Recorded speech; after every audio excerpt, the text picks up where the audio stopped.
I'm Rick Pizzo. Up next is Minnesota head coach Richard Pitino. The Gophers finished last year 18-15, watching their season come to a close in the second round of the Big Ten tournament. Minnesota returns Carlos Morris and Nate Mason, who combined to average around 20 points a game last year for the Gophers. I'm going to take you back shortly to Big Ten Basketball Media Day. Richard Pitino of Minnesota up next.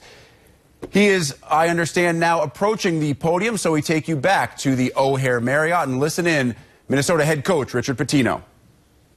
Coach, welcome back. Thank you. Go ahead and start with an opening statement, then open things up for questions. Well, excited, obviously, like everybody else, get rolling here. Like our team, got a young team, and, I think the biggest thing moving forward is just getting them to understand that we're not going to use the young team thing all year. So it's kind of stops today, and we've got a lot of great opportunities for them to play and to do a lot of things on the court by learning on the court. So I know they're excited about it, and I'm excited to really get rolling. Thank you, Coach. This time, please raise your hand if you'd like to ask a question.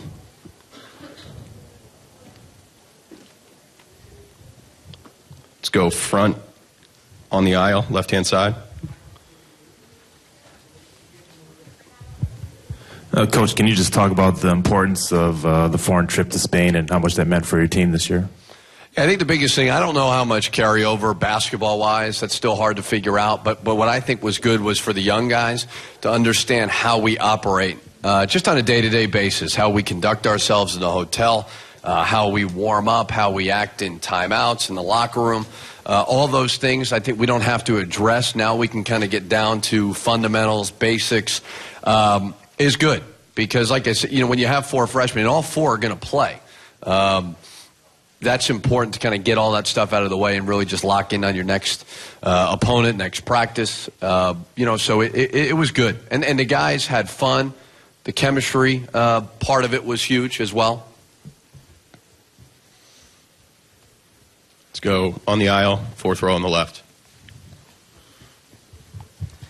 At times last year you expressed doubt, I guess, in Carlos Morris in big moments. You didn't trust him. I think you've said that a few times. No way I said that. Publicly I said that? There was a couple of times. I thought it, but I never said it. Yeah. Well, do you have more trust for him this year in those kind of situations, as both on offense and defense? Well, I don't know. I really doubt I said I didn't trust him. But what I would say is his shot selection was maybe that's what you're referring to. His shot selection was not always great. But he made a big one at Michigan State. He is cutting down on those shots, I think, which has been good. He's growing. He was technically a freshman because he's a junior college player. So he learned a lot from last year, and I think he's primed to really improve. He's cutting down the mistakes. So I think he had a good, solid year, and I hopefully have a much better year this year. Let's go third row on the left-hand side, and then second row on the left.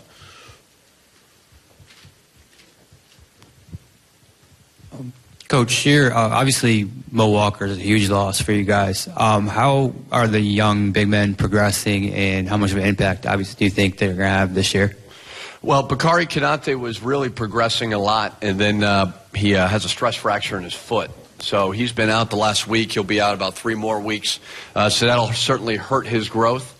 But I think it's a good opportunity for Gaston to kind of step forward and improve and get more opportunities, get more reps in practice. Another thing we're going to have to look at is playing small in the front court with Joey King, Jordan Murphy, who's a freshman. So it gives those guys opportunities. So hopefully it's something where Bakari heals, because I do think that Bakari's got a chance to be a very good big guy in this league for the next 3 years. And, Gas is progressing. I think the biggest thing with Bakari and Gas is foul trouble. If they can stay out of foul trouble, find a way to stay on the court, I think they'll be very productive. Let's go second row on the left. Coach, I'm just wondering how the transition to all the new rule changes have been so far in practice, and in general, especially with the new 30-second shot clock. Do you feel like that's going to change the way that coaches actually game plan and some of the styles that we see? Yeah, for us, we don't go too deep into the clock a lot offensively. I've talked to a couple coaches. We do this 2-2-1 press that I think a lot of coaches will probably implement to slow you down. Now, we try to speed you up, but to slow you down a little bit so that you get into the half court, you don't have as much time. I don't think 30 seconds is substantially different. Now some of the rules, I think we're all trying to figure them out right now. We had refs come to practice, last practice, and spoke to our team. And like one thing for us, we pressure a lot. No 5-second call. That's different for us. Arm barring in the post is something that's different and new. So I think everybody's going to have a little bit of an adjustment period. I don't think 30 seconds is going to change a whole lot. I really don't. Let's go second row, blue shirt. Coach, you said you're not going to use the young team excuse all season, but how difficult is it for a young group in a conference as talented as this one to kind of get their feet under them? We had an old team last year, and I didn't think it was easy either. So I think it's just difficult regardless of what you're doing. I mean, I think they're going to have to grow on the fly. What's good for them is they're going to have to play right away. It's not like they're going to play in spots and not be able to grow. So, hopefully by the time Big Ten rolls around, they'll be ready. But I'm not going to use it as an excuse. We're not going to talk about it a whole lot. It's where we're at as a team. It's where we're at as a program. We've got a lot of young guys. But young guys are great potential. So it is a veterans league. So they got to grow up quick. I have time for one more question for Coach. Let's go front here. Wait for the mic real quick, Mike.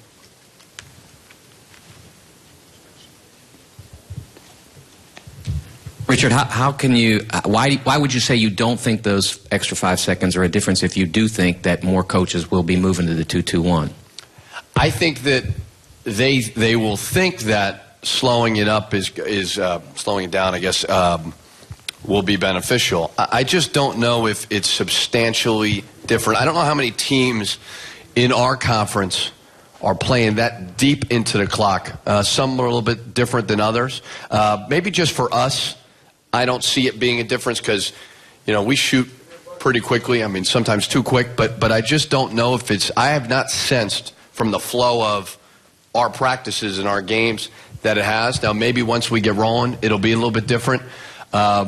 Hopefully teams aren't quick shooting. The biggest thing, everybody wants to get towards that NBA model. Well, LeBron James makes tough shots. So hopefully it doesn't speed them up too much. But I don't think it's changed a whole lot of our flow. And maybe it's just our style of play. I'm not sure. Thank you very much, Coach. Thank Good luck you. this season.